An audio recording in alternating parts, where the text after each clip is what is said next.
And welcome back, everybody, to another episode of Bubba and the BatFlip, episode 91. Going to recap your week in FAAB once again. It was a busy week. It was a hectic week after a hectic MLB trade deadline, so it'll be fun to recap all that good stuff. You can find myself on Twitter at BDentric and my co-host, as always, on Twitter at BatFlipCrazy. Toby, how we doing, man? Bubba, I'm going to go with an okay right now. I'm wearing a new hat. I got a couple new hats. I'm going with the Cincinnati Reds, which represents how awful I am at putting together a bullpen and picking closers. It's just, I feel like it's very appropriate for me, the guy who added Chris Stratton in a number of different places for varying amounts of FAAB, only to find out right before the show that he's coming in the seventh inning, and that David Bednar, who I dropped in at least one main event, in order to add Chris Stratton, maybe is the closer instead of Chris Stratton. So there's that. I've got that going for me. But outside of that, outside of my absolute and utter futility and the fact that anything I say about bullpens you probably shouldn't listen to, which probably isn't the best way to introduce a podcast. Outside of that, I'm doing great, Bubba. How are you doing? I'm doing well. It's another beautiful week, a beautiful day. Just watching all the pitchers pretty much suck and all these bats just hit. I'm just like, I'm saying we got 2 more months of this because it's August 3rd, and we literally have like 2 more months to do this. And I'm like, these pitchers are just getting worse and worse. It's getting bad out there right now, and all these guys are hitting, and it's going to be it's been a long year already. It's going to be a long 2 months trying to grind this one out because you and I, we don't stop for football like other people will. So we're going to go till the end because I think I can speak for you on this part, and you can tell me if I'm wrong. I'm willing to at least fight to go from like 6th to 4th by the end of the season. Like I want to finish as high as humanly possible. So we're going to grind this one out, but it's been setting lineups has not been fun. Like we even talked about it beforehand, guys like Wilmer Flores, Reese Hoskins, and guys that had injury designations, but they weren't on the IL and there's no reports. And then it looks like they're not in the starting lineup. So you bench them and then they come in and pinch hit and they're playing on Tuesday. So it's just like so much fun, Toby, so much fun right now. Yeah, absolutely. And I feel like the motto for my season is probably going to end up being 4th place.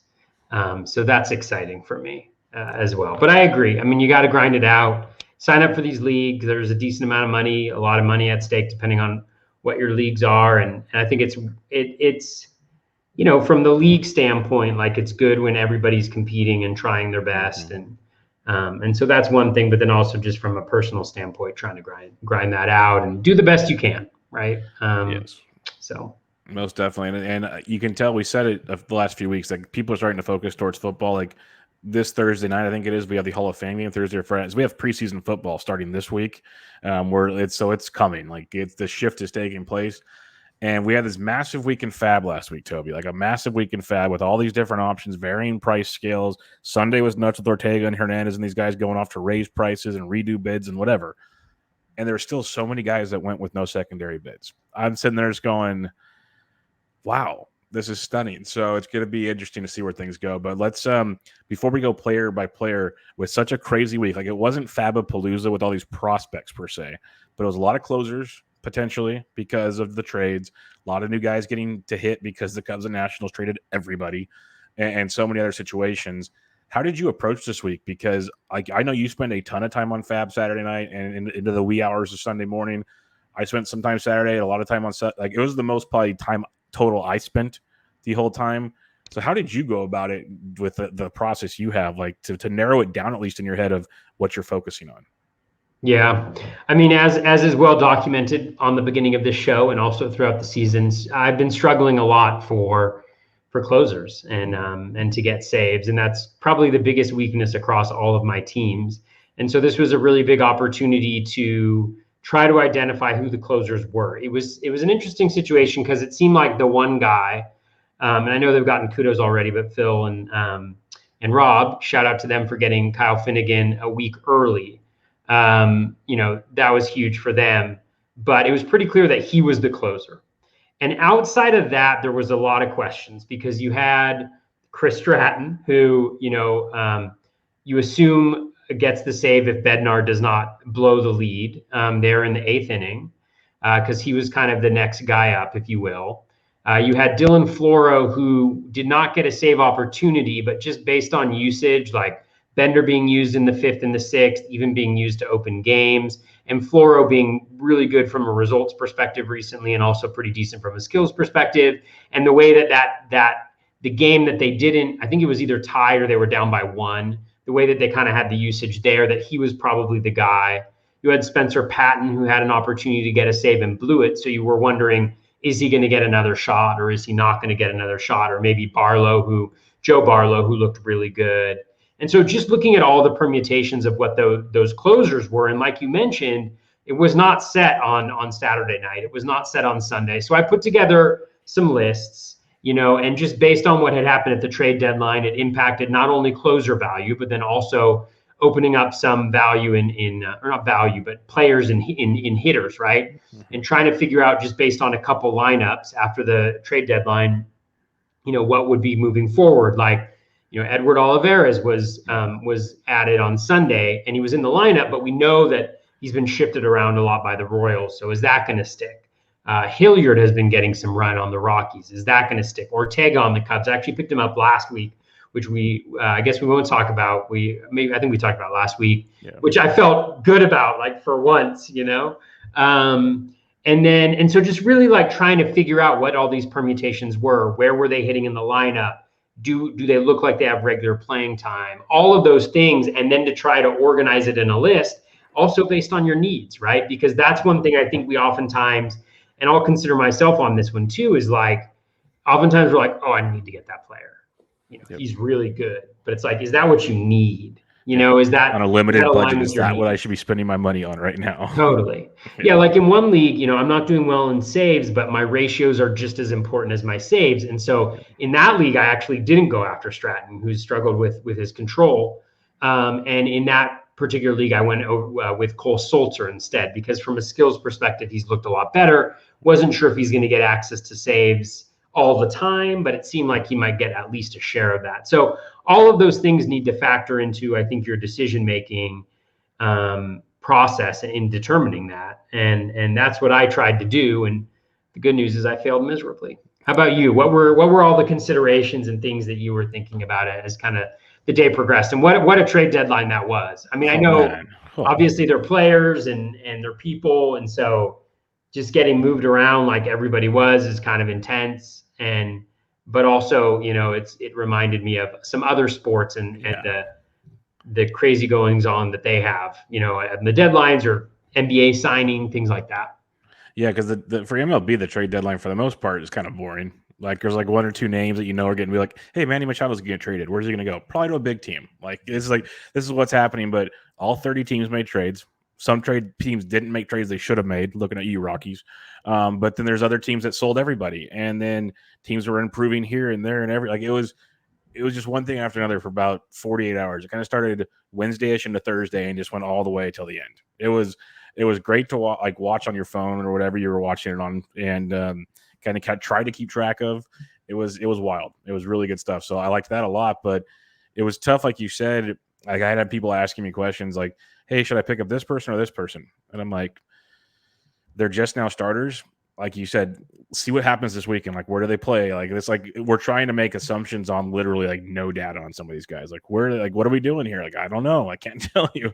It's really tricky. Like, these are the guys I'm looking to target, but like you said, you kind of make a list of your team needs and you go from there. And it's like we say for questions on the show, it's when you ask a question, like, give us your leagues, like your settings, all that stuff.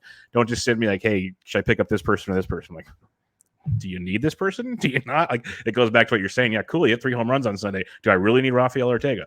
Maybe you do, because the outfield sucks this year. So it's kind of nice to have this open up. But it's like, don't just do it because, if you have like 7 outfielders, don't do it. Simple stuff. So things along those lines. But and it was definitely team dependent. There were certain leagues where I didn't try for any saves. And there are other leagues where I went there's certain leagues where I went more for guys like Luis Patino and some other starters for cheap, and went that angle and got some bats and didn't even look at a closer. And then there's other leagues where I went closer heavy. So very dependent on that line. Still stuck to my tasks, like, of not overspending. Like, my highest acquisition was Finnegan and TGFBI for like 34 or something. So we'll talk about that. But most of my guys I got Clifford in one league for like $6. Like, it was all over the board. But it was very much staying disciplined because I don't have a ton of money, but also doing just what my team needs. Because I'm just like you, and I think many of us are. It's certain times you go, okay, this like you load up the page and it shows all these guys that are available, and you're like, wow, this guy's really good. Like I should get him on my team. But like especially this time of year with limited budgets, you got to sit back and go, maybe I don't need that Snickers bar right now or something. Like so, like I don't need this. Like this is just not worth it. Let's go do this. So that's kind of the basis of it. It was wild. I literally I had my laptop out while I was watching the Olympics Saturday night with my wife, and I just spent 2 hours on it doing that, put it away. Then the next day, the 2 naps my daughter took, I came in, I got back on my computer, and it was just like, and then I finally like at 3:30, I just like closed it. I said, I'm done. Like whatever's done is done. I'm just not messing with it anymore. Whatever happens, happens. But it was wild. Like I was overall happy about it because I felt like when I was done, I'm like, I spent so much time for me, for my standards, and I'm like, I'm gonna get nobody. I'm just not gonna happen. And it worked out okay. So we'll see how it works. But let's get into some of these players because there were some fun ones. And the fun part about this is they're going to be cool right now. At the same time, I wouldn't be shocked if any of these guys are not relevant in like 3 weeks because they're not like the biggest of names in the world. And we've seen this too many times, Toby. So it's going to be like, here we go again. But the most added player after he hit 3 home runs on Sunday, and you were ahead of the curve the week before. No, he's the second most added player. First most added player. I was going to say. Yeah, I had to skip. I skipped. Second, he's the second. First most added player was the Robot and Rob's big get because they're the only 2 in the entire main event that added him. Kyle Finnegan went in 418 leagues, as high as 217. I guess honestly, I was surprised people had so much money left over, like with all these high bids. To be truthful, but he went for as high as 217. Hey, I get it. Out of all the closers, Toby, he at least felt like the one guy that was like locked in right now. Out of all the closers out there that we're talking about, so I was all for it. Like if you could get him, get him. I was in the $30 to $40 range. That's all I had, but that was the only guy I went that high on. So I got him in 1 league. What's your thoughts on Finnegan? Because it looks like it's his deal. Yeah. So Finnegan, I got in 7 leagues this weekend. Nice. Which is mostly, I mean, part of it is a product of that I generally had a lot of FAAB left in a lot of my leagues. And also I was lucky there was not super competitive bidding on him in a lot of my leagues. I think the most I paid for him anywhere was $64, something like that. Not bad. I agree with you. He seemed like the one guy that was a sure thing. He got the 2 saves. He also got a win. And so it looked really good. I mean, and then with Washington and he wasn't available because he pitched, I think 6 out of 8 and 3 out of 4. And so he wasn't available yesterday, and the Washington bullpen just absolutely imploded. And then, what looked like his main competition in Wander Suero got demoted today to AAA.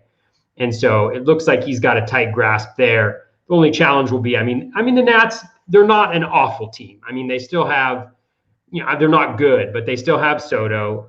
They still have Bell, who hit another bomb today. Yep.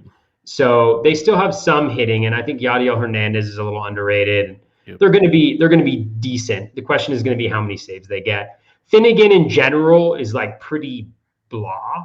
I mean, if you look at his metrics throughout the course of the year, he's been fine. He's struggled a little bit with his control, but that's actually been an area that's improved over his last 15. His walk rate is under 7%, but the K rate's only 23% or so.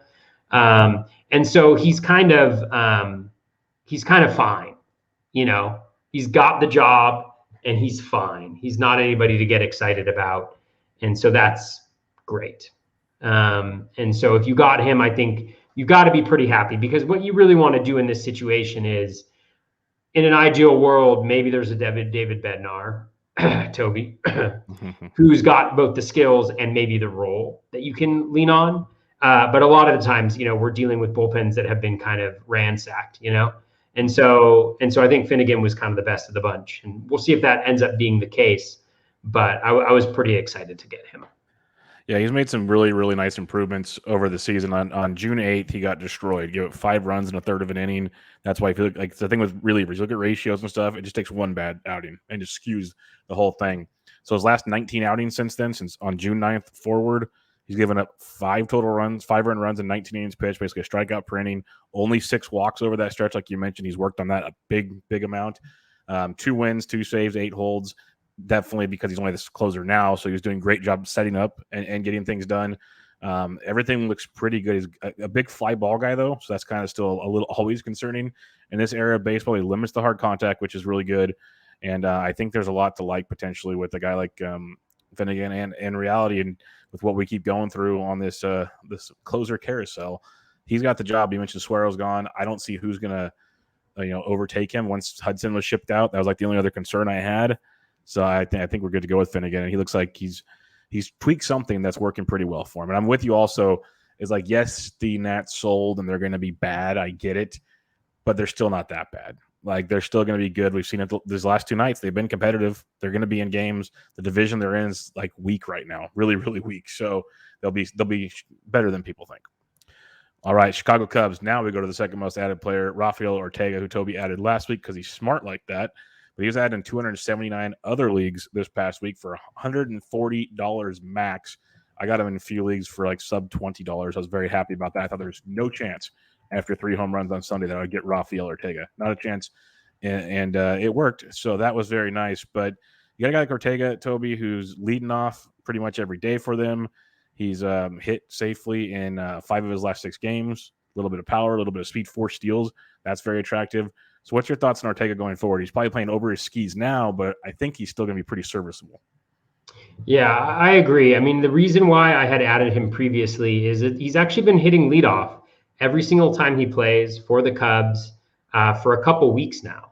And I think a major question that will determine his value is whether or not he is in a platoon or not. He was not previously in a platoon, but the last lefty that they faced, although did they go against Freeman today? Freeland, yeah, and he let off.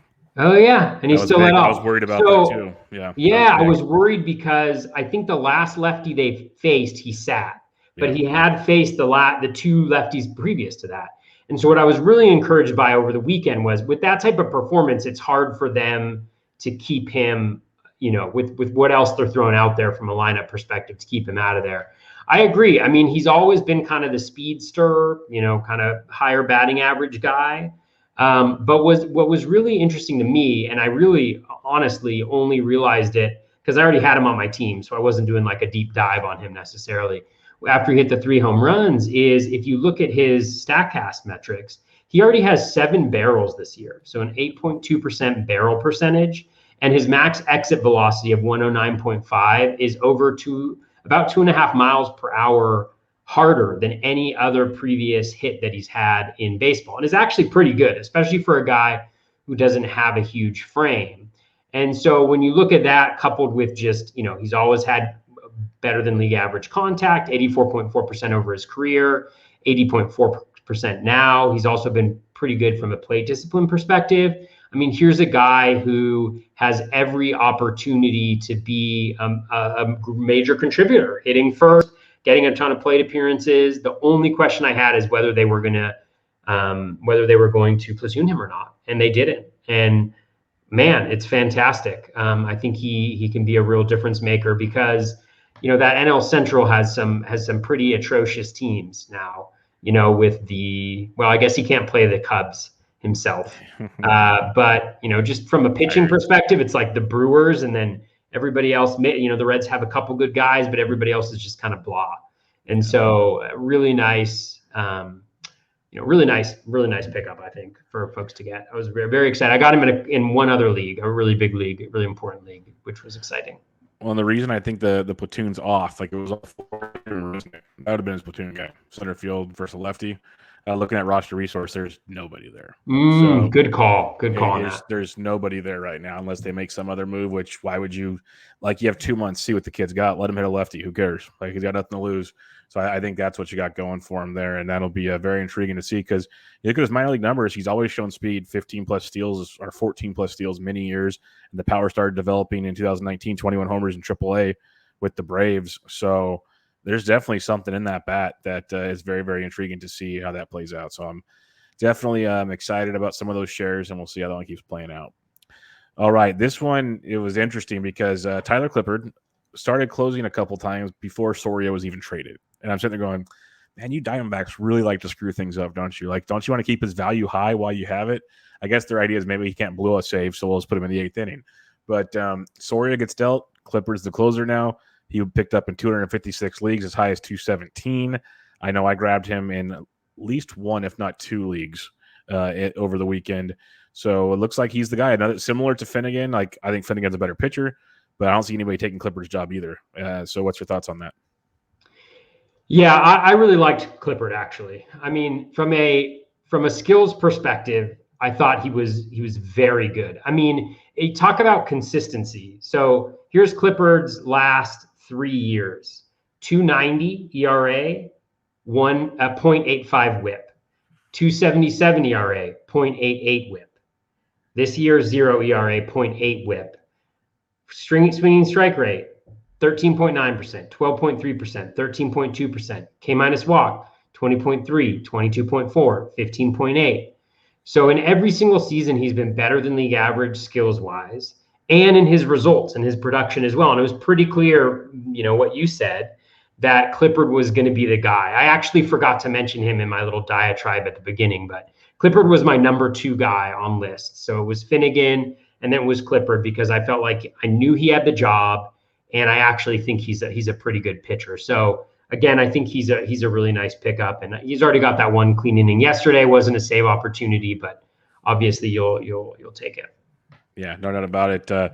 We'll see how he keeps going. He's only pitched in 5 games so far this year. I was wondering why I didn't hear about him most of the year. It's because he came up late. So we'll see how that one keeps going. But it's going to be his job. Diamondbacks might have a save chance right now, as the Giants are sucking against Bumgarner, who's been actually pretty darn good of late too. So Diamondbacks will make things really annoying for quite some time. All right, one of the trades that made many people scratch their head at first blush, but after the trade deadline is completely done, I can kind of see what the Mariners are doing now. They acquired Abraham Toro from the Houston Astros, picked up in 240 leagues for as high as 155, and Toro has been absolutely outstanding. He went deep again on Tuesday night.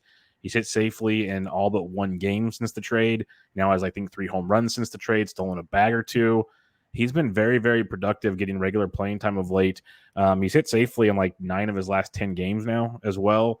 Young player, once a highly touted prospect. He's 24 years old, still probably finding his peak, which is quite the more the trade happened, the more I started digging in and going, wait, why didn't I care about him when he was on the Astros? Oh, that's right. Bregman's going to come back eventually. Now no one's in his way. This is very intriguing. Switch hitter, middle of the order. I had him kind of ranked a little bit ahead of the Ortegas and the Yadiel Hernandez's for me. But again, it comes back to team dependence. Like I mentioned earlier, outfield's so bad, I kind of had to go on certain ones to go get the outfield pieces, where in reality, in a vacuum, I wanted Toro out of that group of guys. What's your thoughts on Abraham Toro? Because I'm actually pretty excited about what I'm seeing from him, and I think these last 2 months could be pretty fun with him. Yeah, I thought it was an absolutely brilliant move by Jerry Dipoto. I do not understand all the. I mean, I understand it, it's emotional. Well, I was weirded out by trading your closer while you're in a playoff race. But then once everything was all done, it made sense to me when I started seeing the years of control. That's what I mean. Is then it all made sense in the end. And I totally get it, because obviously players are human beings and there's emotional attachment. And when somebody invests themselves and is doing really well for a team, and then you trade them to the arch rivals, it's difficult. Yeah, at least trade them the Central or something. Yeah. However, if you in Dipoto's shoes, he's got to understand where they are right now. They are overperforming dramatically based on the talent level that they have at the major league level. And even with that, I think this percentage chance that they made the playoffs was 6%. And so he was able to trade a guy who they were able to pick up not for free, but to a 1-year contract last year at the peak of his value for a 24-year-old who's been better than league average at every single stop in the major leagues. He's 24. He's already been in baseball for 2 major league seasons, parts of 2 major league seasons. He's got above league average contact rate. He's got above league average plate discipline already. He's got speed. He's got power. He's a switch hitter. That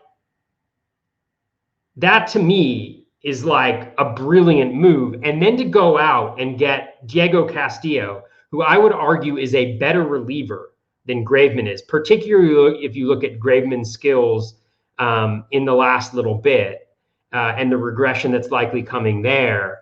I mean, what a fantastic move. And you've got Castillo now for 3 more years. Just fantastic. And so with Toro, I think I lost Bubba. guys. I don't know how to host this show myself. I'm a little scared, but I'm going to continue to go. And most of you are probably listening to this on the podcast, so you can't see that Bubba disappeared here. But hopefully he will come back, or else I will just continue to talk endlessly. So with Toro, I mentioned before, above league average contact rate. He's actually doesn't have above league average O swing, but I think he has historically in his minor league career. Yeah, he's got double-digit walks in most of his career. So it sounds like Bubba's internet just went out. So I'm going to text him and let him know that I'm going to keep on going and hope that he can join me.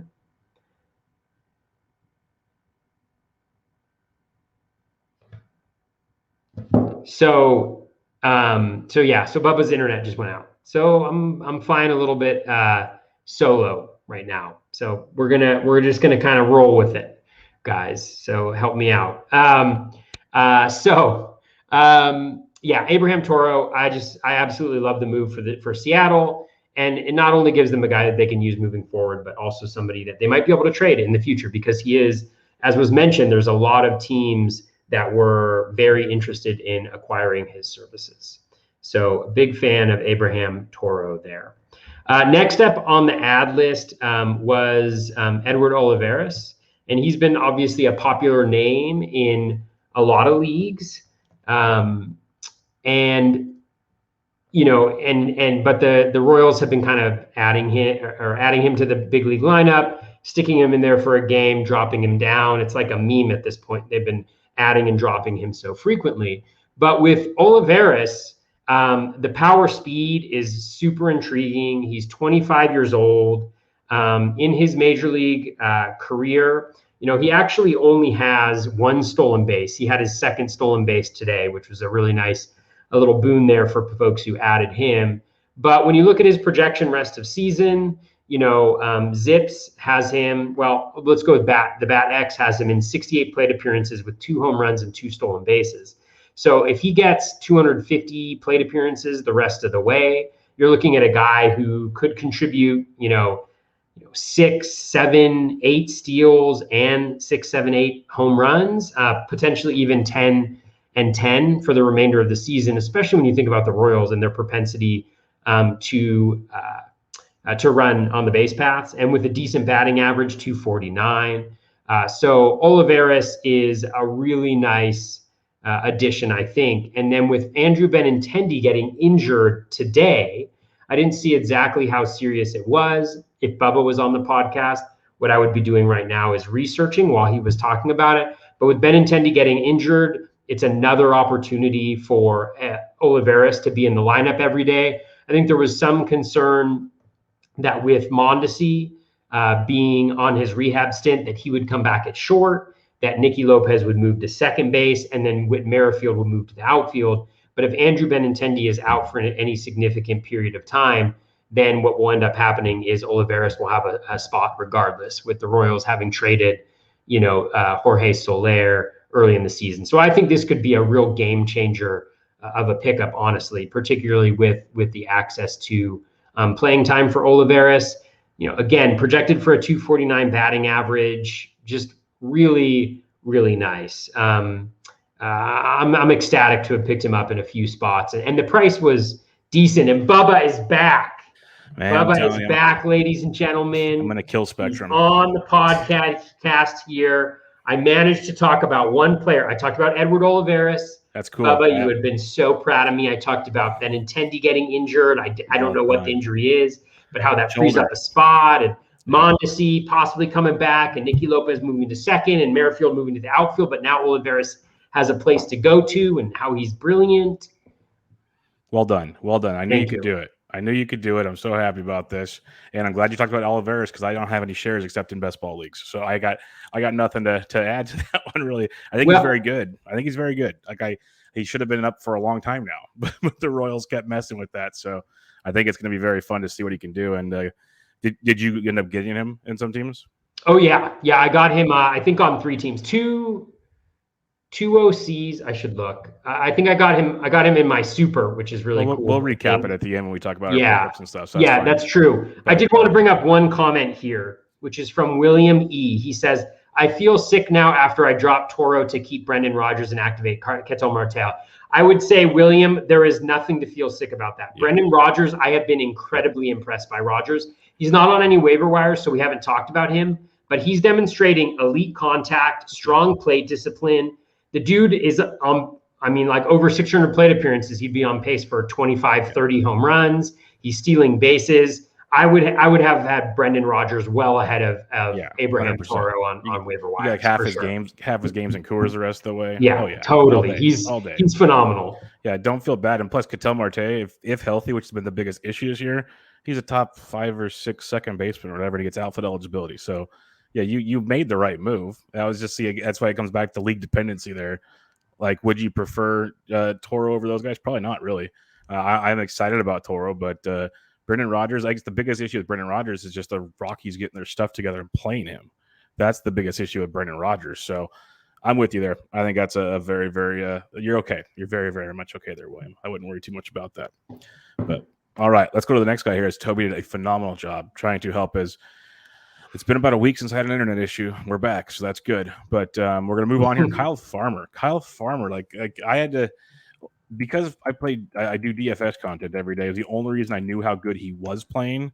And then, like, all of a sudden, he's batting third for the Reds on the regular. And Joey Votto's hitting home runs and driving him in. It was crazy. But if you look back to Kyle Farmer right now, he came into tonight's game on a 10-game hitting streak with a couple home runs, couple doubles, couple triples. Like, he's doing everything right now.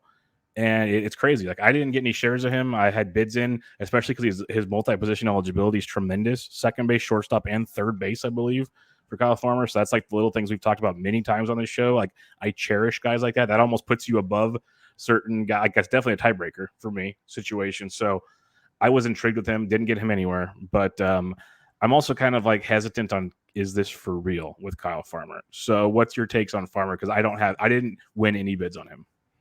Yeah, I mean, Bubba, you may not remember, but we've actually talked about Kyle Farmer before on the show earlier on in the season, just because he was getting playing time. He's got that multi-position eligibility, and he's demonstrated some really good contact skills, and I do want to give a shout out, since we're giving shout outs to people who have identified talent like, Rob and Phil did. I know that Yancey posted today about how Matty Wood had been pushing him to pick up Kyle Farmer in some DCs, way earlier on this season, which is impressive. And Matty's obviously familiar with Farmer from his time with the Dodgers. He was part of that Yasiel Puig and that famous Puig, Farmer, and who am I forgetting? Somebody else for Josiah Gray. Was it Winker?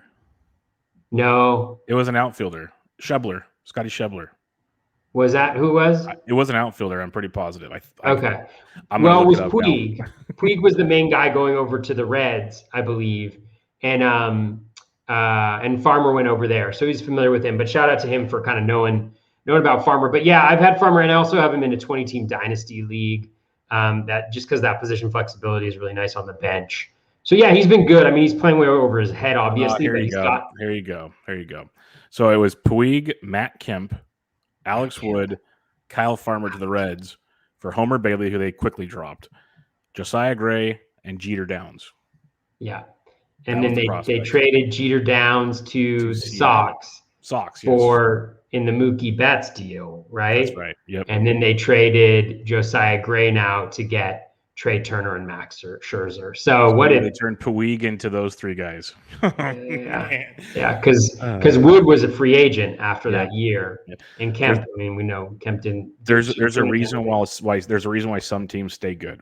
Yeah, when you make moves like that, where literally it's never as simple as just saying you got those three guys for Yasiel Puig, but in a vacuum, you got those three guys for Yasiel Puig, and that is that's ridiculous. It's crazy. Farmer I like, and it's just one of these situations where he's playing every day, which is something huge. He's the type of guy, and Willie Castro is similar. Luis Urias before the trade deadline, which has absolutely crushed his value, was kind of like this, I've but dropped him. yeah, second base, shortstop, third base eligible. So really covers your entire infield almost. And so if you have him on the bench, it's really nice because especially with COVID and everything that's happening right now, just injury wise, and with the end of the season coming up, he's a guy that you can kind of plug in if any of your guys get injured. I think that's probably his best utility at this point, in like a 15-teamer or a 12-teamer. But ride it while he's hot. He's got the stroke going right now for sure. And they're hitting him third in front of Otto, Great American Small Park. Like everything's perfect to ride while it's hot. And then you said Luis Urias, Chase Peterson. I was riding those guys while they were hot. The trades kind of made both. Like COVID got Peterson, he's back. You let him and Urias, they're not playing every day now, so it's making it tough. So guys like Farmer are playing every day. Yeah, ride them. Like I'm all about that with you. So I didn't go heavy on him because again, team dependency, but I liked him a lot. Like he was one of those. I was kind of bummed in the end that I didn't go heavier on him, but I needed outfield badly. We won't go too deep on this, but Eloy Jimenez got picked up everywhere now. That's pretty much a no-brainer situation, so we'll move on that one. Michael Wacha got added. Bubba, I did get Eloy in 2 places. Really? I didn't even think I was going to get him. Really? Well, what did you bid? Well, I got him in for 178 in one league. Okay. And in the other bid, but the thing is, it's all contextual, right? Like, I looked at the teams in front of me. Like, in one league, I got him for 217, I think, or 227, something like that. I had 386 bucks, I think, in that one. So I had a decent amount, but there was guys above me that had 450, 560. And so I was like, well, I'm going to toss this out here. Like, I'd love to have Eloy on my team. And somehow he didn't have it. I think it was the injury. The injury was perfect timing. Well, the reporting on the injury was horrible. Like no one was saying anything about it. It was just totally. Oh, he's another day off, another day. I'm like, how bad is the hamstring? Talk to me, people, or groin, whatever it was. Talk to me. Yeah. The challenge with the 178 bid is of all my leagues, that's probably the one that I needed him the least in. So I was like, I even texted with the person I share the league with, and I was like, hey, I'm not going to be super aggressive on Eloy this week, just because we don't necessarily need him. But lo and behold, I ended up getting him. So hopefully that doesn't actually end up screwing me over by not giving me enough FAAB to manage the rest. I have $70 left, so it should be okay. But I like to have a little bit more FAAB, as you know. I would too, but the way things have gone the last few weeks with no runner-up bids and stuff, I think 70 is gonna be pretty darn fine. Like the way things are going, a lot of $1 and $2 bids, you'll be totally fine. I have a feeling. Let's talk Michael Wacha. He got picked up in Wacha. He got picked up in 180 leagues, as high as $39, mainly because he had a nice 2-step on paper this week, and he came in pitching overall well. Like kind of a 5 innings, most starts. He was getting stretched out finally. He had Seattle, and I think he has Detroit over the weekend. Seattle thumped him. So we can do Captain Hindsight stuff now, but going into the week, Toby, I wasn't in on Wacha. I was in on some other guys. What were your thoughts on Wacha? I mean, he was my top starting pitcher I think, because you have Seattle and Baltimore. I think both of those are at home, I want to say, for Wacha. And when you look at him, his velocity was up. He had just dominated the Yankees lineup, which he really seems to like the pitching against the Yankees. That's the problem with a lot of these Rays pitchers is they pitch really well against the Yankees and the Red Sox when you don't have them in the lineup. Brian Yarborough feels like the exact same guy, where it's if he's starting at Baltimore, he's going to get destroyed. But if he's pitching against the Red Sox or the Yankees or the Blue Jays, he's terrific. So anyways, enough of my whining. So I really liked Wacha a lot. And this is just one example of how this game works, right? Yep. In an ideal world, I had Wacha at the top of one of my bid lists for starting pitchers. In an ideal world, I would have got him. If you had said, do you want to have this player at this cost? I would have said, absolutely. But somebody outbid me by $3. And so instead of having Wacha and that god-awful start he had yesterday, I don't get what I wanted, and I don't have him on my team. And I'm doing better as a result of that. So there's so many of those instances that happen across the season both ways. And in a lot of ways, that's what determines, if you start in the middle, that's what determines when you have a really good season versus when you have a really bad season, is how many of those just kind of random chance situations happens that you either benefit from or you get hurt by. Yeah, no, definitely. And that's kind of I wouldn't say I didn't bid on him, but it was definitely $2 bids or something. But it was surprising to see Seattle do the damage they did, but I don't fault anybody for grabbing him. Like there's guys we talked about in the past where I'm like, guys, like this wasn't like this is a crazy 2-start. What are you guys doing? Waka at least understood where the head was at and what he's doing, and usually even if he gets hit a little, he's not crushing you type thing. And he can go out and deal 5 or 6 versus Baltimore, and you won't even feel it come Sunday. So it's not over yet. He didn't get gombered. It just wasn't pretty, to say the least. We talked about David Bednar already. Let's talk Rowdy Tolez. Picked up in 165 leagues, as high as $58. He's finally getting consistent playing time versus righties. He's crushing it. He'll sit versus lefties. That's one of the big reasons Eduardo Escobar got added. He can play third base versus righties. He'll play first base versus lefties, most likely. But still, they played 13 righties in a row starting this week. So he's going to get a lot of playing time. He's hitting with power. His one thing we've always loved about Tolez was the barrel rates, like the StatCast metrics, doing that just fine again. So when you have a situation like this, we usually talk about like Giants, lefties versus right-handed pitching and all these things like the platoon situation. Tolez is in the strong side of a platoon that's looking mighty good right now. So I didn't get him anywhere because I didn't bid high enough. There was people going crazy for Tolez. But what's your thoughts on Rowdy? Yeah, I think you summarized it well. I had the same. I had lower bids for him, just wasn't as aggressive because first base, I tend to have some pretty strong options there and at the corner infield. But yeah, I mean, I think Jeff Erickson and Scott did a great job of covering this, but they faced 13 righties in a row, I think. And so that is the type of context, and knowing those things ahead of time when you FAAB, can really get you a couple super hot weeks. And that's what you could get from Tolez. So. Yep, I'm with you there. So if you grabbed him, I'm all for it. Just know you might have to drop him again pretty soon, but ride it while you can because the dude's doing like every preseason. I fall in love with Tolez. I preach Tolez, and then he lets me down, and then he finishes every year strong. Like I feel it coming again this year. He's going to do it to me once again. I'm going to head into the offseason and go, see, look at this. Look at his barrel rates. Look at his hard hit rates. He does this. But he's played as a platoon player. That's like the reality of the situation. He needs a DH. He needs a team to be a DH on that actually has room for him. Like the Jays did not. Maybe next year the Brewers will have room for him if the baseball gets their stuff together, and that would be awesome. So we'll wait and see there. Luis Patino added 160 leagues, as high as 131. He's been pitching, like they've been stretching him out. They made a point they wanted to stretch him out. They want to have him in the rotation this year in Tampa Bay. He pitched on Tuesday. I was watching it on my phone, not the actual video so much of it, but like watching the strikeout plot and everything. He was getting a ton of there's one point where he had like 56 pitches and 42 strikes, but it was like the third inning because guys were fouling it off and fouling it off and fouling it off. And Jason Collette got a hold of me on Twitter. We were talking back and forth. He said the broadcasters were talking about it very nicely because his final line was 5 innings, 5 hits, 3 runs, 2 homers, 2 walks, 3 Ks. He only got 3 Ks, but he had so many chances for strikeouts. The lefty dominating Seattle lineup was what got him. His slider's not going deep enough in, so they're fighting him off, which is what I kept seeing, like sliders low and in, foul ball, foul ball, foul ball, and then he'd hang one or he'd walk him or something. That's Patino's biggest thing. But with all that being said, I love the skill set. I think it's great.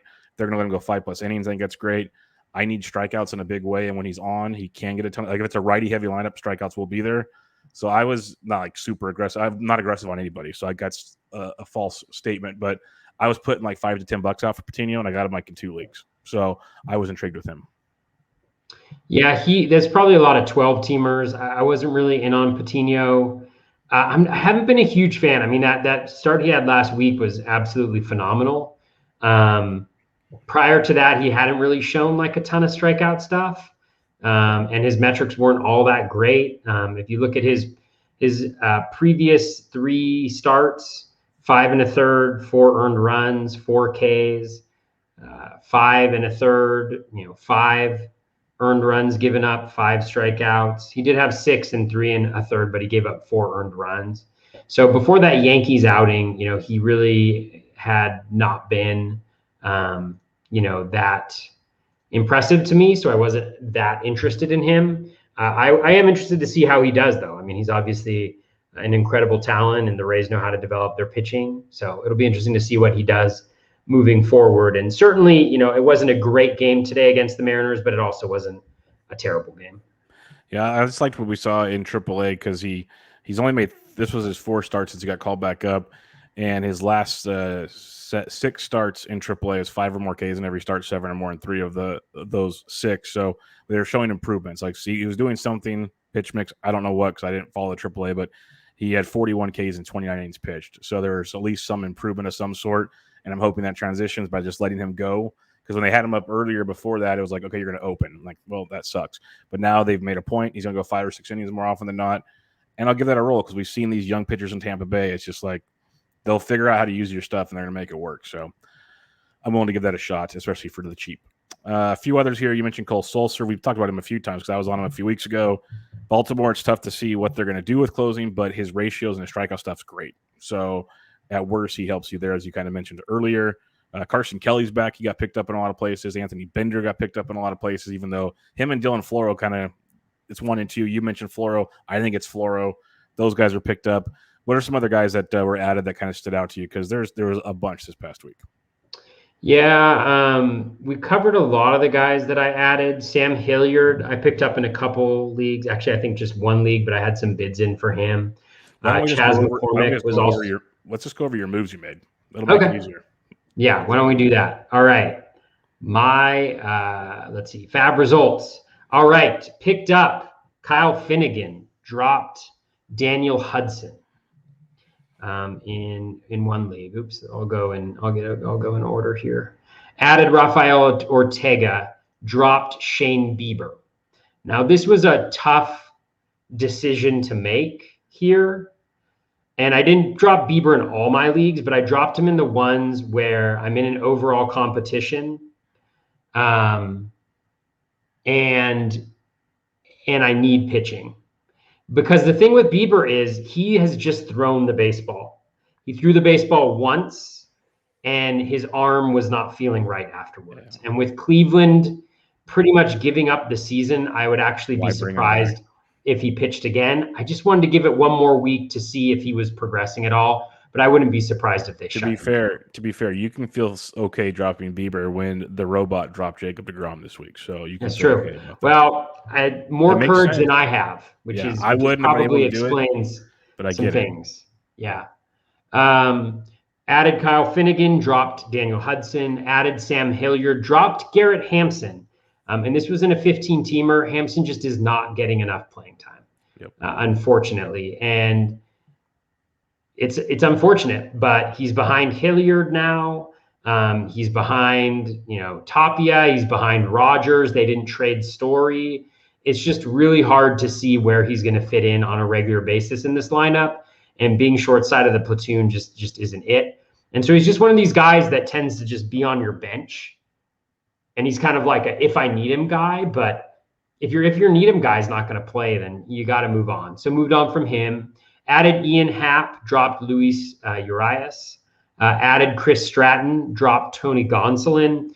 Number one, you just can't, after that start against Arizona, he just can't give you enough innings. He's just not reliable enough. And then he goes on the IL with shoulder inflammation. Chances are he never makes it back into that rotation this year. So I moved on. I actually messed up. I did not drop him in one of my main events, and I don't know how that got past me, but sometimes it happens when you have 12 FAAB leagues. I added Kyle Finnegan, dropped Pete Fairbanks, added Edward Oliveiras, dropped JT Brubaker. This was a little bit of a tough drop for me. Brubaker, I've had a tough time starting him recently just because he gives up so many home runs and he doesn't go deep, and so it's hard for him to get wins. But in a 15-teamer, I still think you hold on to him. But this league is I'm first in strikeouts by over 100. I'm first in wins, and I need saves. And so it was just a matter where I'm only starting guys that I really feel good about now. And he wasn't going to be one of those guys. And next week he has a tough start, I think, against the Dodgers maybe. And so I'm just not going to work with him. Cole Sulcer I added, dropped Willie Castro. Added Kyle Finnegan, dropped Daniel Hudson. Added Kyle Finnegan, dropped Brett Gardner, added Edward Oliveiras, dropped Ryan Yarborough. This was a tough one as well, but Yarborough he's at Baltimore, and he just hasn't done that great against Baltimore before. He's on the road, according to the Razzball player The Rasball tool, he's a $- guy this week, and then next week he's at Boston. So I wasn't going to use him the next 2 weeks, and so I moved on from him. Ross Stripling is another guy where he's done me okay. He's subject to some blowups. He's got Cleveland this week, but he wasn't going to be in my starting rotation. And then next week he's going up against Boston, and I just don't feel great about that one. So I moved on from him. I added Chris Stratton, which I don't feel great about that one either. Added Eloy, dropped Tony Gonsolin. It was 217, runner-up of 148. Added Chris Stratton, dropped Luis Urias. Added Andy Ibanez, dropped Donovan Solano. Ibanez has 7 games. He's playing every day. He's hitting the middle of the Rangers lineup. And he's actually kind of nice. I mean, you look at his contact rates are higher than league average. Chase rate is pretty decent. He's also got a little bit of pop as well. Plays second, third, eligibility-wise. So added him this week. Kind of dug that one. I added him in a dynasty league. I'll probably be looking to add that eligibility this week. I think that's a good add. I've been kind of staring at him in DFS, and he's starting to grow on me. So that was good. You got ahead of that one. That's very, very good move, actually. Oh, thanks. Eloy for 187, a backup of 71. That one hurts a little bit. Man, they went cheap in your league. I know. Not a lot of FAAB left in this particular league. Okay. Not a lot of FAAB left. The 2 people who have the most FAAB for some reason didn't spend it last week. I mean, maybe they're waiting for Chris Sale, but he's not available in this league. So, man, in my 9 major FAAB leagues, Chris Sale is available in just one of them. Yeah, guys have held on to him. Kyle Finnegan for Daniel Hudson. Chris Stratton for David Bednar. At least we talked about that already. Alex Thistle would ask you to talk about it. It's at the beginning of the show. So go back. We won't make Toby relive it twice. It's at the beginning of the show. I had my reasons, and it's one of those things, right? It's not just recency bias. It's just you've got a 1-game sample of what you think they might do in a bullpen, and you've got to make decisions. And let's say you hold on to Bednar for the next week, and Stratton's the guy, then you miss out on Stratton. Well, let's just think about it. It's the Pirates. Like, would you be shocked if somehow Stratton closes all of September? I mean, to Stratton's credit today, he evened it out. He went 1 1/3, and he didn't give up any runs, so he's fine. It's just not as pretty as it is with Bednar there. And then I added Zach Eflin for $4, dropped Jose Suarez. And then in TGFBI, I added a bunch of different people, I think. But it's not loading here. Uh-oh. Is it your turn? I was kidding. Yeah, right? Yeah. Let's see what we got here. Sorry, it shut down on me here. So I added Tyler Clifford, dropped Donovan Solano, added Chris Stratton, dropped Pavin Smith, added Spencer Patton, dropped Alex Cobb. Again, this is a league where I have just ridiculous pitching. Added ridiculous starting pitching, I should say. Brent Rooker, dropped John Nagowski. Rooker's playing every single day. Not available in most 15s, but available in most 12s. He's playing every day, hitting second for the Twins, and he's looked decent. A lot of strikeout, but he's the type of guy that can get hot. Added in 12-teamers, added Ian Kennedy, dropped Tony Gonsolin. Added Tyler Clifford. I dropped Yasmani Grandal, who I'd actually held on to because I have Eric Haas on that team, and I think JT Realmuto or Sal Perez is my other catcher. And Haas has just been absolutely killing it, so I don't really need Grandal. So Clifford, added Oliveiras, dropped Eddie Rosario. This was a little bit of a tough one because Rosario, I think, is only a couple weeks out. But he's a couple weeks out. That situation in Atlanta is super crowded. They added Soler, Duvall, and Rosario, so I'm not even sure that Rosario is going to play every single day. I don't think so. And so I held on to him in 15s, but I dropped him in 12s. Added Miguel Rojas, dropped Josh Harrison in OCs where I had Trey Turner as my only shortstop. Added Kyle Finnegan, dropped Joakim Soria. Added Tyler Clifford, dropped Ranger Suarez. This is in a 12. I held on to Suarez in 15s because I actually think he's going to be a good starting pitcher when he gets up to that. He has 2 starts this week. I want to know your thoughts on Ranger Suarez because I think I dropped him in a 12 where I needed some other help. Obviously, I need closers. That's why I had him to begin with. But I kind of had the same thought you did. Like even 3 innings of him could be good. Do you think they actually stretch him out? Or it seems like they're just going to kind of go really slow with him. So I don't know if we ever get more than like 3 to 4 innings out of Ranger Suarez. I think he'll get there. I think one good thing is that he's efficient, generally speaking, with his pitches. Like he doesn't walk a lot of guys. I mean, he made it to 3 innings in 33 pitches this time around, which won't be the case every single time. I mean, it was a really stellar outing. I would say, he pitched 33 this past time, so maybe next time he gets up to 45, 50. The time after that, he's at 60, 65. And then you start getting into the territory where whether you get to 5 or not is questionable. So I'll see how they handle him. He had 2 starts this week. I only started him in a league where wins was not an issue for me. So we'll see. I may move on from him next week in the 15s. I also want to just be a little leery. I don't trust Ian Kennedy at all. I added him, but we've already seen him give up 2 home runs. If you look at his away splits the last couple years, outside of the, he's pitched in Kansas City and then Texas, 2 pitcher-friendly parks from a home run perspective. It's really bad. I don't think he's that good. So I just want to make sure, like if he had blown the save yesterday, like he came close-ish to coming, I would not, what's weird is that they had finally kind of stabilized that bullpen a little bit, and now they're moving away from it, and we'll see how that works out for them. And then I added Ortega for Hosmer. I dropped Hosmer in a 12 just because I'm flush with first baseman in that league. I think I have like Gurriel, Hoskins, and Bell, something like that. And I just like them more than I like Hoskins for what I need. Finnegan for Gonsolin, Clifford for Hosmer, Oliveiras for Rosario. So you can kind of see what I was doing in my FAAB leagues there. A lot of Finnegan, a lot of Stratton, a lot of Oliveiras, a lot of dropping of the same guys too. Yeah. All right, for me and TGFBI, I got Finnegan, dropped Hansel Robles. I liked that one because I got him for 31, and the backup was 26. So that was kind of one of those that makes you feel good about life. So that's pretty good. I got Yadiel Hernandez for 13, dropped Chase Peterson. Ortega was grabbed by Bloomfield, so I didn't get that one. That sneaky guy. I got Nick. I grabbed Nick Senzel in a couple leagues because he's coming back. Pretty just speculating, hoping God. I got him for like $8 in this league. I dropped Christian Walker because he's been just horrific. I got Tyler Clipper for $6. Dropped Joakim Soria, and that was it, I believe. Oh, and that was this week too. I got Paulo Espino for $2. Dropped Colin McHugh. Espino's just one of those guys. Like I don't know. I got him. He was basically a backup bid on some other backup bids. So I got him. We'll see how that one plays out. But I like what he's doing. He's just a lot of pitch to contact, which can be scary at times. But he's been very, very efficient, and I need some wins. So I'm praying he can sneak those through there. So that was TGFBI for me.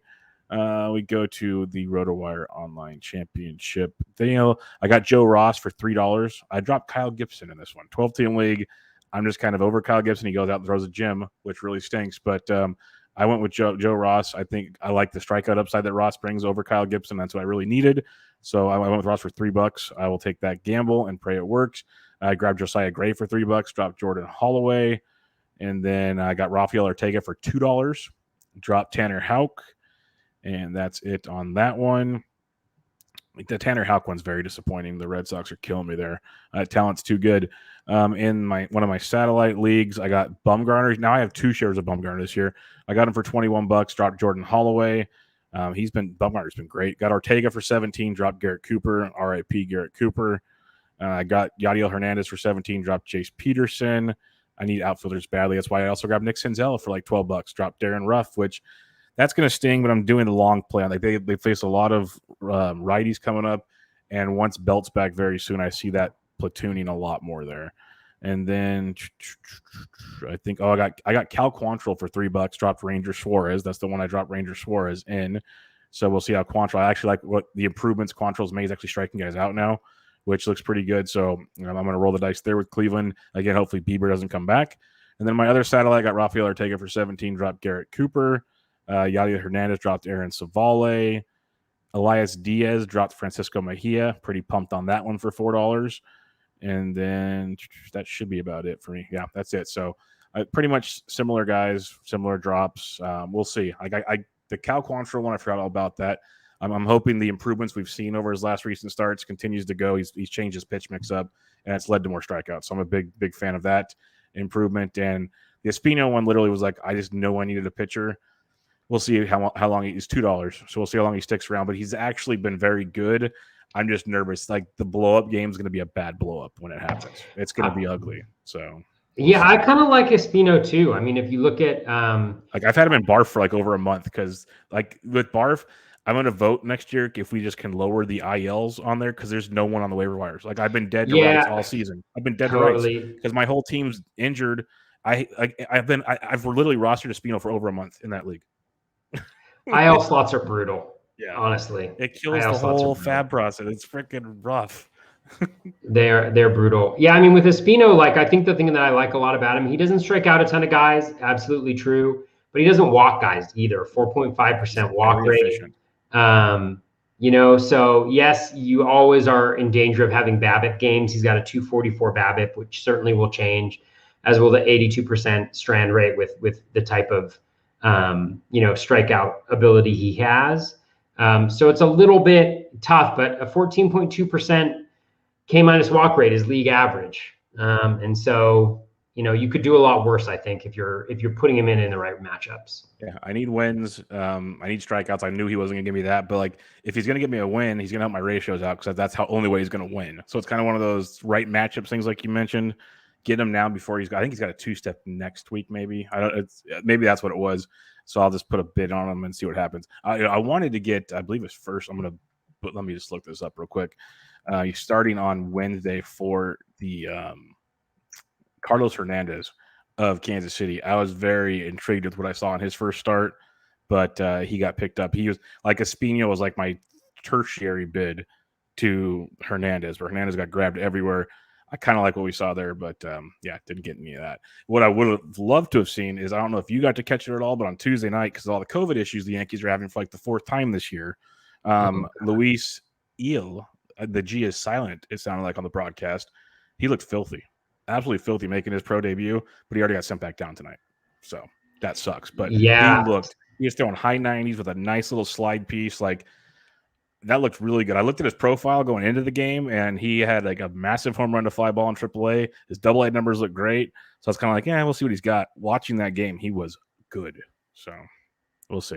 See what happens. Yeah, it's been brutal. I mean, Cole got COVID right after lock. Yeah. And now Jomo has COVID, and for Cole, if you have Cole on your team, he had Seattle and Baltimore both at home for his starts.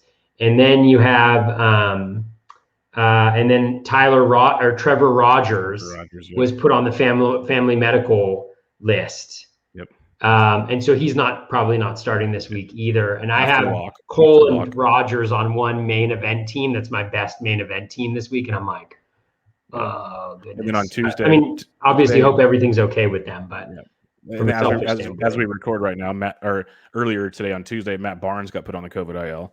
So if you guys had fun last season in the 60-game season, pretend that's what we're about to have now, because it does not feel it's going to be one of those. It's a good point. That's how much time we have left in the season. It's going to be about the same little run now. COVID is, I mean, where I am, we're seeing case rates that are at equally as high as peak. And I know that other places are seeing that as well. So it's going to be fun. So I'm being very sarcastic there, people. We have one listener question for the week. You guys slacked on us this week. No, I'm just kidding. I understand. You can't do it every week. You guys were awesome last week. But we got one. Oh, Alex, I thought I saw something too. Alex said Barnes has since tested negative. Barnes is the same one in the preseason. Remember during draft season, supposedly got COVID or whatever, and then all of a sudden everyone drafts out of Vino, and then the next day Barnes is fine again. He's got something going on in that system. I don't know what it is, but something to keep in mind. But we have one listener question here. Little Book of Calm says, in a 5x5 roto league with a solid lead in strikeouts and close in ratio categories, how aggressive are you at curating your starts? At this point, am I considering sitting every starting pitcher at Cincinnati, at Colorado, at Toronto versus Astros, Dodgers, stuff like that to conserve his ratios? But that's almost 20% of the league. Is that too careful? It's a great question. It's a great question. Yeah. I mean, I think yes, but I wouldn't do it the same way. For me, the way I think about it is, it's not necessarily, it depends on who the pitcher is. Like if I have my ace and they're going up against the Dodgers, I still throw them. If I have at Colorado is different. Like a good example is like Sandy Alcantara. Sandy Alcantara heading into this week, it looked like he was going to throw. Well, NFBC had him. RotoWire had it correct, but NFBC had him throwing Monday and Saturday. So he would have had home against the Mets and at Colorado. I would have started him for that double start right there. But I would not. I've taken him out of my lineup when he's at Colorado. He's obviously gotten blown up by the Dodgers, but I would still probably throw him at least at home against the Dodgers. Even Houston, like Houston's lineup is very good, but the top half of their lineup is really good. The back half of it is a little soft right now with the injuries and stuff like that they have. So I generally I'll throw my aces regardless of the situation. And then I'll play it more conservative depending on, how big the league is. But one thing that I would highly recommend doing, which is what I'm doing in a situation where I'm in a similar spot, is use some of these really good ratio relief guys to bolster your saves, or just, like Scott Barlow's a good example. Cole Sulcer is a good example where he might get saves, but he's probably going to get you Ks. Because like a good example is with Yarbrough. One of the reasons why I dropped him, when you look at him, if he's only got one start in a week, he averages 3, 4, maybe 5 strikeouts. Now, on a good week for a reliever who's elite, I can get 5 strikeouts. I can get 4 strikeouts. I can get 3 strikeouts. I won't get it every week, but I can be pretty confident that I'm going to get 3, and I feel a lot more confident that I'm going to get better ratios than I am with Ryan Yarbrough. And so at that particular point in time, yes, the win likelihood with Yarbrough is higher, but I can still get that with some relief pitchers. And so that's what I would recommend doing. That's what I'm doing. Hopefully it works out, but you gotta be careful though too, because these gaps, like if the guy behind you starts starting 9 starting pitchers, that gap is going to close very closely. So you got to be monitoring that and making sure that doesn't that they don't creep up on you and you don't have time enough to adjust in response. Yeah, don't get too cute with it, because strikeouts, like you said, guys can go stream like 4 2-start guys, and even if they don't care about the ratios, can go rack up strikeouts pretty quickly. So that can jump in a hurry. It all kind of depends on what you have going on. But yeah, you pretty much, I say 95% of the time you're starting your aces, barring something completely crazy taking place. So you're doing that. And then it's like Toby said, we've been talking about it for a while. That's why I'll say things on Twitter and guys give me a hard time when like, you really started this guy, like a 2-start pitcher. Oh, I need it for, like, they always say, well, I have to do this. I'm like, you don't have to do anything. Like, you have to know the consequences going into it. And sometimes it just is not, the juice is not worth the squeeze. I would rather go and play middle relievers, or I'd rather go play Paulo Espino and do something like that. Like there's different, and everyone's different. And, people are successful doing different things. So that's what's fun about the game we play. But I'm a lot like Toby on this one. I'm very cautious with my pitchers unless it's like, your ratios are shot, which is not your case, Book of Calm. So you're not there. Like if your ratios are shot, and just go YOLO. I want strikeouts. I want chances at wins. I don't care. But if you have the good ratios, do exactly what Toby says. Like be very careful with it. Throw relievers out there. That's something I've preached since the beginning of the year, basically. If you want, I have no problem playing those like openers or relievers that get you, maybe by the end of the week, get you 4 to 5 innings. Like I'm totally cool with that. So yeah, that's the way to go. And it's going to happen a lot more this year because you're seeing a lot of young pitchers getting called up. They're not going to go deep into games. So there's going to be a handful of guys throwing like the 6th and 7th innings a lot. They might do that twice a week, and they might sneak into some wins that way. And that's going to be something to definitely keep an eye on, like usage patterns. Ryan Roof of RotoWire, Greg Jewett does his column for stuff. They will keep you posted on stuff like that. And it's going to be very, very useful down the stretch here with all the craziness that's about to ensue for 2 months. So I'd highly recommend that. All right, Toby, that'll wrap us up. Any final thoughts as we have about 7.5 weeks to go? No, I don't think so. I just say, keep plugging away. There's going to be a lot of changes that happen, in September with September call-ups, with injuries, with COVID, keep some of that FAAB around for that. The bids are going to be lower now that most people have exhausted a lot of their FAAB. And also pay attention to the closer rules. Like for me, I missed out maybe on Stratton. Stratton is probably a miss at this point. Maybe not. If they play high leverage, like maybe they're doing now, which they hadn't done previously, which is why I thought Stratton was the guy, then who knows, he might have an opportunity. But there's still a lot of Cloversers left on the waiver wire. Like I saw Spencer Patton wasn't picked up everywhere. In shallower leagues, Dylan Flora wasn't picked up everywhere. So there's still an opportunity to get some of those guys. So make sure that you're searching your league and tracking those guys if you still do need saves. Yep, 100% with you on that. There's going to be a lot of moving parts, a lot of people moving to football, a lot of people with no money. Joe Adele got called up finally. He had a great game on Tuesday, so that'll be one of the fun bids on Sunday where he's still available. He's kind of, I don't think people, it'll be interesting to see how many places he's available in. It really will be, because if people didn't hold on to Bobby Witt Jr., we'll see. And Bobby Witt Jr. is crushing it. He's coming up soon. So that's one of those you can speculate on if you can. He's going to be a fun player, especially with the Adalberto Mondesi problems going on there in Kansas City, who's supposed to start a rehab, but we'll see how that goes. Bregman's got a setback. You mentioned Bieber. Why pitch him the rest of the year for the Guardians or whatever they're going to be called now? Because that might not be happening. It's going to be check the website before you name the team. Like, come on! Like, I checked to see if Benched with Bubba was taken before I started a podcast. Like, who are, like, it makes sense the way you run your organization. It makes total sense. Like, to miss something so simple like that. But it's going to be a wild ride. We're going to say it pretty much every week when we watch the transactions and the ups and the downs. But it's fun and it's a roller coaster. Like, like myself at least, like I'll give like guys like Jameson Tyon a hard time. He had a great July. Like, it's such a long season. Things can change. Like, don't be fickle in your ways. The best thing. That's the best advice I could try to give right now is just because one guy burned you before or looked bad earlier this year, they make changes. So like, just see how things fluctuate through there. But check out Toby on Twitter at BatFlip Crazy. I'm at BD Entric. We'll be back to you guys next week. But this was Bubba and the BatFlip, episode 91. See y'all later.